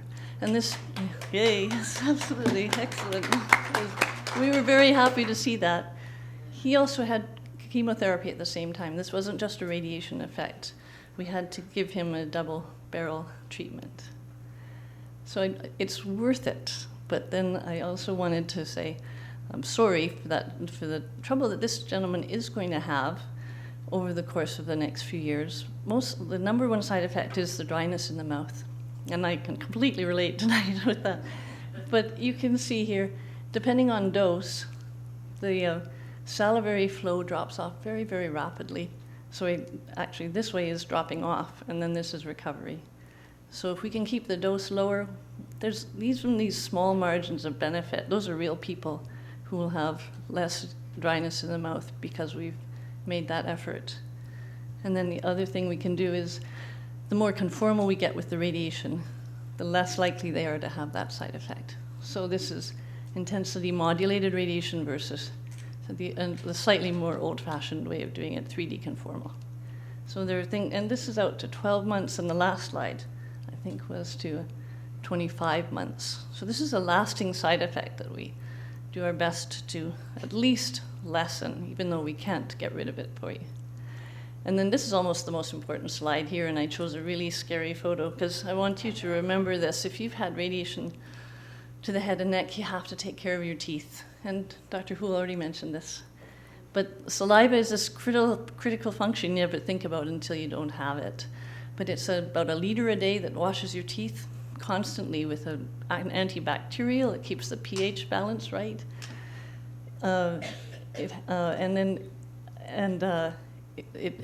Without saliva, you're much more likely to have dental infections, and even in getting infections down into the mandible. There's something called osteoradionecrosis, which we hate to see. And this is an example of it. You see this photo looking at this person's teeth face on. And on this side is actually pretty normal. You get some fillings back here and a little bit of, you see that the teeth are getting a little gappy with time. But on this side, you see how rather than a nice crisp white line, suddenly there's this absence of bone. And that's what we can cause with radiation and no saliva and no dental care. You can get these really, really painful erosions in the bone that can be difficult to deal with and can require months of antibiotics, and sometimes they have to take part of the mandible out. So I do mean to scare you with this picture. You just have to look after your teeth. And then other adverse effects in the head and neck, voice changes, swallowing difficulties. Some of our patients end up needing a G-tube for the rest of their life because the esophagus gets narrowed enough that they just can't take their calories in the ordinary way, and that's a sad thing. So we work hard to try to avoid that in a couple of ways. One is we counsel them a lot. We have a dietitian who meets with all of our patients on an almost weekly basis, anyone who has risk of having swallowing or nutritional difficulties. We also try to avoid putting a G-tube in the first place, because if you keep using it, you're less likely to lose it. And Dr. Hool already mentioned about thyroid function. We can cause that. Fortunately, that's easy to fix. Fibrosis in the soft tissues of the neck. For that, we can get physical therapy. Exercise is a critical part of recovering from radiation effects as well. And then carotid artery narrowing is fortunately rare, but it can increase risk of stroke. So I wanted to briefly touch on a few what I think are the kind of critical side effects and how can happen at different areas of the body. Second, malignancy from radiation. Fortunately, the older we get, the less prone we are to have these side effects. So we hate to radiate children. We hate to radiate anyone up to the age of about 30 to 40. We do it when the potential benefit outweighs the risk. But we really counsel women who have Hodgkin's lymphoma, for example, in their teens, 20s, and 30s. We will work hard not to radiate that woman. And for women who need it, we will then counsel them to have MR surveillance for breast cancer, because a woman who has Hodgkin's lymphoma and has radiation therapy in the, sort of an old-fashioned way to the lymph nodes across the chest will have a 30% risk of breast cancer at like 15 years out from their radiation. It's really, really surprisingly high. Let's see. There's also heart and lung effects in breast cancer. We keep those extremely low. They're in the range of about 1% or less that you would have a sort of life-threatening or even any significant problem with heart or lung effects after radiation for breast cancer. Obviously, lung cancer is a different story. We have to radiate a lot more of the lung when you have a lung cancer. I think there's really no great solution for trying to fight off the side effects of radiation in heart and lung, except for maintaining healthy diet and exercise, and maintaining your best state of health in other ways, because those things you can modify. Lymphedema after surgery and radiation, we do cause that. It's not uncommon. Women with breast cancer, about 10% of women who have axillary dissection and radiation will have significant lymphedema. And about 25%, if you measure it, you'll find it. So it's not uncommon. And we really try to get those women to physical therapy early if they're dealing with that. And then chronic pain isn't uncommon. For people who have sort of soft tissue fibrosis in the breast or chest wall after mastectomy, pain can be a problem. And I've often found that physical therapy to increase mobility, and also they have some magical massage and ultrasound techniques that can reduce that. Another area of concern is when we treat the abdomen or pelvis for multiple different kinds of malignancies, most commonly prostate or bowel or gynecologic malignancies. We can cause rectal frequency, irritability, and that risk is about 15%, even at relatively low doses of radiation treatment. So it's not at all uncommon. Lots of different ways to deal with it. Usually it's relatively minor, and it can be diet changes. Imodium is a miracle drug for us. Proctofoam is a sort of a local cortisone treatment that you put inside the bowel. It's a proctofoam enema. In the extreme case, if the bowel is not working, it's not helping you, and occasionally our patients would need a colostomy. That's very uncommon, but it does happen. And also hyperbaric oxygen is something we hold in reserve. We use that maybe about 3 to 5 patients every 10 years will need hyperbaric oxygen for a radiation injury. Let's see, bladder changes. We all get them anyway, but they can be troublesome, especially for prostate patients.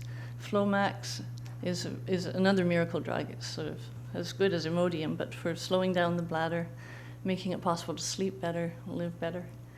And antibiotics. Trentol is a sort of an agent that helps increase blood flow in the microvasculature, and that can help with some of these problems. Skin changes.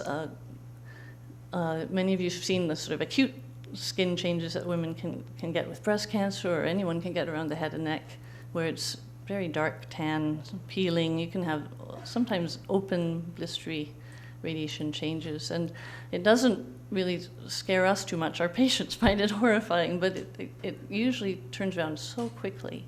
But occasionally it can result in more long-term fibrosis. And for that, we would also use physical therapy. Sometimes you can get superinfections of yeast and have a really, really itchy, nasty, raw-looking groin area, for example, after a vulvar radiation or anal canal radiation. So antibiotics can be really helpful. And then changes in sexuality, I think, are important to talk about, a little harder to talk about freely, but please talk to your medical oncologist, your radiation oncologist. You're having these issues. Vaginal dryness or difficulty with erection. Infertility is an issue when we radiate the pelvis, and early menopause, because we can wipe out the ovaries pretty effectively with pelvic radiation. So there are lots of things that can be done about this. We already talked quite a lot about radiation to the brain, and Dr.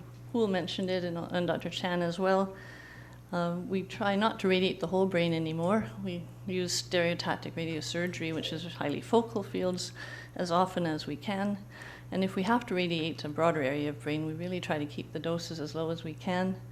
There are a couple of studies suggesting that memantine, which is sort of an anti-Alzheimer's agent, can also help with radiation effects in the brain. The other things are extremely uncommon. Hormone imbalance from pituitary atrophy. I think it's very unlikely any of you have this problem in this room.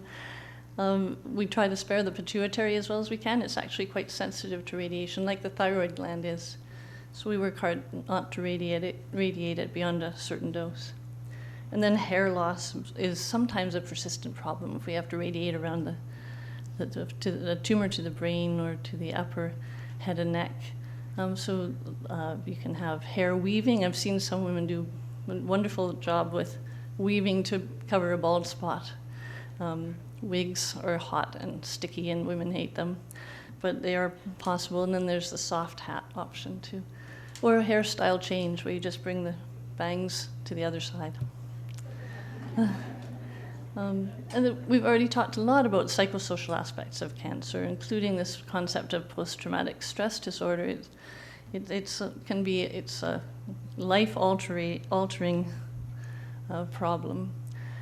You can have checkup anxiety about every time you go to the doctor, or anxiety because you haven't gone to the doctor when you should have. And the financial burden of cancer treatment, I'm sure many of you in this room know exactly what that is. It's sometimes hundreds of thousands of dollars to deliver these treatments. And a lot of that burden, more and more of that burden, is on individual people now. And then, of course, job loss and changes in how you picture your future, and some realignment of your priorities, which is not always such a bad thing. And I just wanted to highlight the support services that the Hunt Cancer Institute already have in place. Cancer Resource Center, you can call and talk to highly trained and extremely helpful nurses at the Cancer Resource Center. With any problem you have, they will direct you to the right place. Oncology rehab for physical therapy, occupational therapy, speech therapy, swallowing therapy. We have social workers who will help figure out issues with billing or with housing, how to manage at home. You can negotiate with our business office, and these are important things to know. Please, if you are having trouble paying your bills, talk to them, because they will work something out. And support groups both at Torrance and in the cancer support community. And the American Cancer Society as well, we have representatives from them today. And two of the projects that I think they do a great job with are the Look Good, Feel Better program, which deal with some of the cosmetic changes after surgery, radiation, chemo. And then also they have housing assistance now as well for people who have to come a long way for follow-up appointments or imaging. There's some resource available for even overnight accommodation. So they work hard to make life just a bit easier. So just 2 slides now, and then we'll be finished, and we'll have time for specific questions. But I wanted to tell you about 2 ways that we can try to limit these side effects. One is in combining the treatments that we offer, and we're already doing that so often, but it's a sort of escalating trend. So that one example is esophageal cancer. The old way, which was not terribly effective, was chemo and radiation, or chemo and surgery, or surgery and radiation, or surgery and radiation and chemo, but each of them to a pretty high dose or pretty extensive surgery. So the most recent, and it turns out the most effective way to address esophageal cancer now is to combine each of them using simpler, gentler chemo agents, a lower dose of radiation therapy, actually to a lesser volume than we used to treat, and then the surgery has to be very similar. But that combination of lower doses of each of these has actually achieved higher cure rates and lower side effects. So that's the sort of thing we're looking for all the time. And then in head and neck cancer, there's a particular kind of squamous cell cancer now that's called P16 positive. It's related to human papillomavirus, and it's much more sensitive to chemos and radiation. And we're looking at ways to de-escalate, so lower doses of chemo, lower doses of radiation, maybe omitting one segment of that sort of trimodality care that we've been used to doing for head and neck cancer to reduce side effects further. So we're working on it from the sort of front end, and we hope to support you as much as possible in the longer term. Or another way is if not radiate at all. So we are getting better and better at picking and choosing low risk subsets of women with breast cancer, for example. And you'll see in this particular case, this group of women were over 70, had very low risk disease, so small lesions that were not particularly aggressive, the surgical margins were negative, estrogen receptors positive. These are all things we love to see, and obviously the lymph nodes were not involved for these women. And these are our numbers at Torrance Memorial. In 2008, we had about 13 women who fit these criteria. And we radiated the breast for 9 of those women, and we taught about surveillance and just watchful waiting for the other 4. And in 2013, it's now about 50-50. So about 50% of our women who come with these low-risk features will talk about not doing radiation. I'm not trying to suggest radiation isn't helpful, but we can find the group of women for whom it's most helpful and find a group of women who probably don't need it. And so the last message is that do come and see us. If you're suffering from changes in your body after these treatments, please come and talk to us, because there's almost always something we can do to help you. We want to do that. Your medical oncologist, your radiation oncologist, your primary doctor, there are ways that we can help, and please come to us. Okay.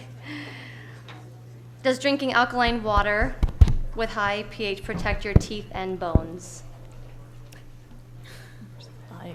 Does drinking high alkaline water affect your teeth and bones?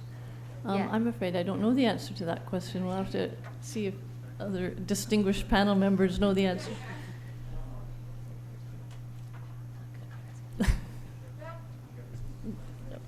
I think you've stumped the panel.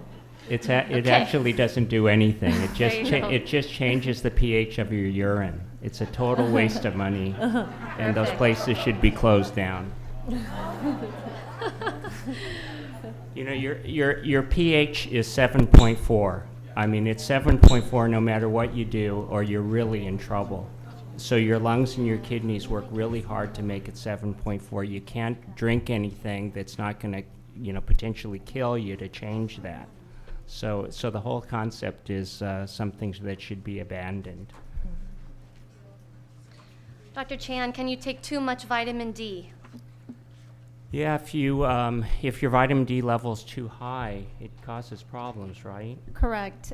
So any level above 100. So it's important once you start taking your vitamin D supplement that you have a monitoring with a blood test that can check your vitamin D level. And it's safe when it's within the range, but when it starts going above 100, then it can affect your bones in a negative way. So yeah, too much could be harmful too. Because it thins your bones. Correct. Dr. Hool, what screening is used to detect heart issues following epirubicin ifosfamide? Most of the time, you know, as you're receiving this treatment, the oncologist team will be monitoring you, you know, with echocardiogram, EKG, those type of things. But if it is presenting as a late effect, then usually we start with a screening test in the office, something like an EKG. Could be done very quickly. It can give us a quick overview of how heart is doing. If it's heart having enlargement, this is the most common thing we see, what we call cardiomyopathy. And then we will refer a person for something called a 2D echo. Echo is an ultrasound which looks at the structure of the heart and gives us more detailed information about type of enlargement of the heart a person may be having, or early signs of heart failure. And there are medications that can help in that situation. Here's kind of two questions together. So probably directed to Dr. Chan. You noted that multivitamins had potential adverse impacts. Any supplements in addition to aspirin and vitamin D that may be beneficial? And then the other question was omega-3, glucosamine, B12. Yeah, I'm not aware of any other supplements. I mean, I'm sure that you see a lot of advertisements and things like that, and a lot of people take omega-3s, CoQ10. I mean, what do you think? Right. Some of my patients are taking omega-3 as an adjuvant therapy and improving their lipid panel. So there is some benefits in terms of improving your HDL level and reducing your triglycerides. So it may help with that. I don't think there's great data for coenzyme Q10 either way, but we really don't want you on it while you're on acute treatment. If it's actually an antioxidant, we don't want you on it. So we often ask our patients just to purge all of the supplements during active treatment. Yeah, I think part of the problem is that there's a lot of things that are promoted because it's a $20 billion industry, and I think that we should have some skepticism about a lot of these claims until people do clinical studies and look at data, so that a lot of things that happen molecularly. I mean, CoQ10 is very important for molecular function, cell function and things like that, but I don't know that there's any data that shows that eating it is good. So a lot of these things that might be good to take, it's not, you can't fit it into a pill and show that it works, and that's the problem, that there's really no substitute for a healthy lifestyle, a healthy diet. Two for Dr. Endicott. The first being they wanted a couple questions on proton therapy. They just wanted to elaborate on what it is. Oh, okay. Just in general. Protons are, I showed you that spectrum of electromagnetic radiation. A proton is actually a tiny particle that's positively charged by convention. It's got a positive charge and a mass, and it can interact very, very rapidly in a very short period of time in a pretty predictable way. So you can do beautiful dose distributions with protons as you can with photons. It's costs a lot more money to make a proton because you need a cyclotron rather than a linear accelerator. There have been head-to-head trials of comparing efficacy and also the late effects of proton versus photon radiation for prostate cancer, for example, and you can't show a difference in the cure rate or the side effects. So things that we can treat commonly, we can actually do a really good job with photons. There are a few things where we would refer from here to a proton center, including pediatric malignancies. There might be an advantage to protons because there's a lower overall radiation dose, and you can have lesser risk of second cancers. And then also very specific, very small lesions in critical places, like along the optic tract or the base of your skull by your spinal cord. We have to give high doses of radiation for particular kinds of cancers. We would send that person for protons. But you see the ads for the main thing is for prostate cancer. I mean, what's the data for protons over photons in prostate cancer? The data is that they're equivalent.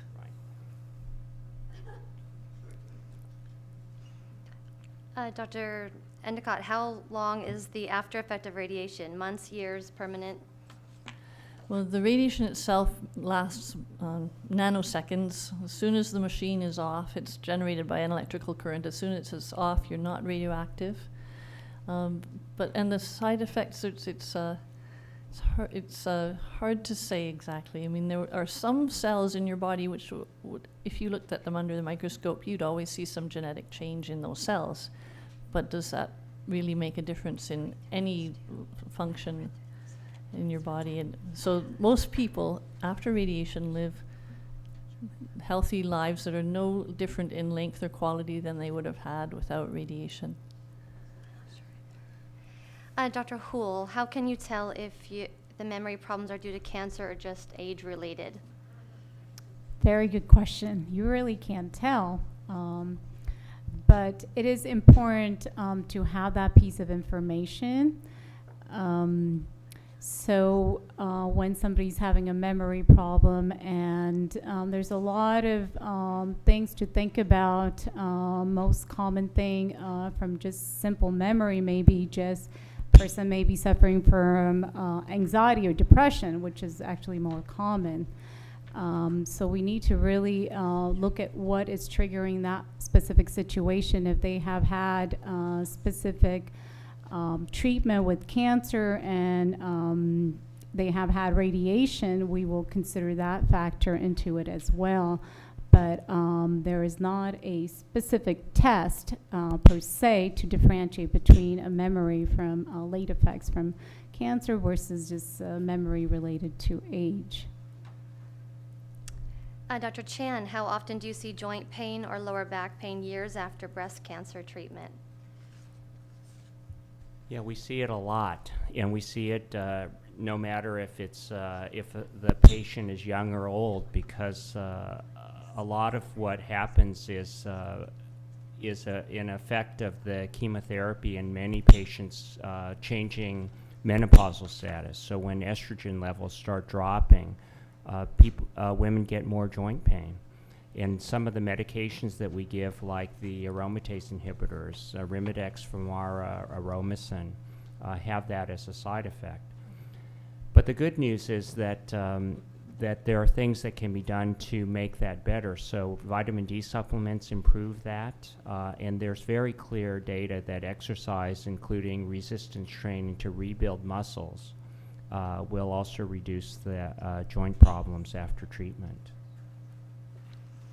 Any thoughts on turmeric or curcumin as it relates to anti-cancer treatment? Yeah, there's prevention. absolutely no data that it's helpful. If your thyroid levels have decreased and you already have hypothyroidism, is this cancer related?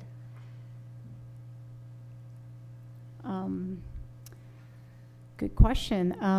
It really, at that point, it may not be that important whether it's cancer related or not cancer related. If you are having low thyroid, we call that hypothyroidism, it's a very simple way to treat it. You just replace it with a medication, and there are actually absolutely no side effects as long as you're being monitored and you're at the right level for your thyroid. Do smoking cigars or cigarettes do anything to stimulate saliva? No. Don't smoke. That's a crazy question. Who asked that question? I admitted it. All right. I'm a 16-year breast cancer survivor. It seems that after losing my hair, which eventually grew back, my eyebrows never seemed to grow back fully. Is there anything to be done to stimulate eyebrow growth? I think that's, again, an estrogen-related thing, and obviously we don't want patients to take estrogens, but, you know, on a more serious note, I mean, some women are just not functional with low estrogen levels, and we do permit women after breast cancer treatment to use vaginal estrogen to treat sexual problems. You know, sometimes we'll change the anti-estrogen therapy from, say, Arimidex to tamoxifen to permit that. And sometimes there are really significant emotional and cognitive problems, and I've actually just prescribed estrogen. But in terms of hair growth, I think that I don't think that's a reasonable intervention. There's a lot of questions on vitamin D, Dr. Chan, about dosing. Can you have too much, or what's the best dosing? How much should I take? Well, I think if you look at Garland's UCSD data, you know, he really wants the level to be between 30 and 50. And I don't think that there's any data to look at higher than that. And even if you're not at 100, once you get into the upper levels of the normal range, you know, as Dr. Hool said, you're going to see some potential for bone thinning. So there has to be some caution there. So it isn't always that the more the better. You try to check blood levels and get into that 30 to 50 range. You know, 40 to 50. Dr. Endicott, what determines to choose a boost or not at the end of your radiation?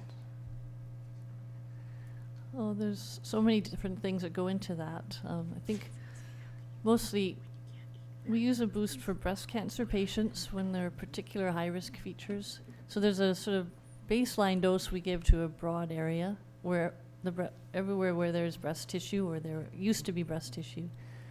And then if there's a close margin, a higher grade lesion, a younger woman, because that's actually a one risk factor for local recurrence is young woman. So those are the things that play into that. If they're triple negative, we're more likely to boost them because their risk of local recurrence is high, and if it returns, it's very much harder to deal with.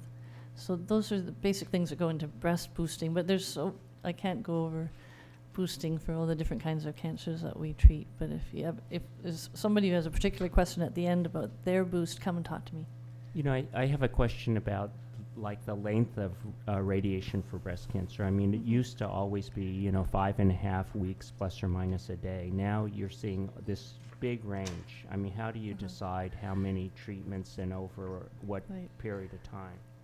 Okay, well, there's really good data to show that a relatively short course of radiation, and there's 3 different trials, and one of them is 15 treatments and one is 16 treatments. So I'm grouping those 2 together. So that is equivalent in terms of local control and also cosmetic outcome and long-term survival to the older recipe of 25 treatments. So those are sort of our baseline doses, is either 15 treatments versus 25 treatments.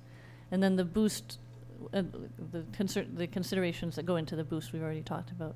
So if you have a high-risk woman who isn't a candidate for the really short course radiation, and that would be a woman with a larger breast, a woman where we have to treat some of the heart and we don't want to treat a high dose per day, and then we have to do a boost as well because of a close margin, that woman will end up having 30 to 33 treatments if the margin's positive, as opposed to a woman with a small breast, low-risk disease can have 15.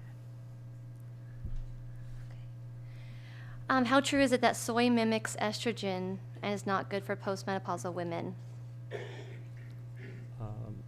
I think that the soy data is basically swung from being good for you to bad for you to good for you to making no difference. So that in terms of having it affect estrogen receptors and things like that, if the breast cancer is sensitive, the treatments that we're giving are so strong that it overrides any of those dietary things. If it's estrogen negative, progesterone negative, it doesn't make any difference either way. So I think that we're not talking about soy anymore in terms of breast cancer issues, and people can eat as much tofu or drink soy milk as they want. We don't recommend that people go and buy a bottle of soy supplements and think that's good for them. But in terms of ingestion, it's fine. Is anemia an after effect of radiation therapy? Amenorrhea? So, no, just anemia. Anemia, oh, Yeah. okay. Well, radiation is highly effective at wiping out bone marrow where we deliver the beam. So it depends on how much bone marrow we have to treat. And so we try and definitely keep track of that. For most of our patients, it's not an issue. For somebody who has multiple myeloma, who has sort of site after site where we need to offer radiation therapy to vertebral bodies and the iliac crests and the sternum where there's a lot of bone marrow, we can cause anemia, absolutely. If someone's on warfarin and they cannot take aspirin, can they get that benefit any other way?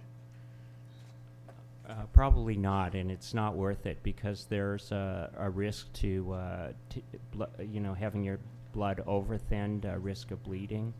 So there are not everybody can take aspirin, and there are other things that can be done from a lifestyle standpoint. Okay, well, I want to thank the panel. I know there was a few other questions in here that were very specific questions, and I want to invite you to either ask your doctor or one of the doctors here on the panel more specifically about that. But we're here at 8:10, and so I appreciate everybody being here tonight. I want to remind you about your evaluations, because those are what we're going to use to plan our future meetings and workshops. So please turn those in at the back, and thank you so much for coming, and safe travels.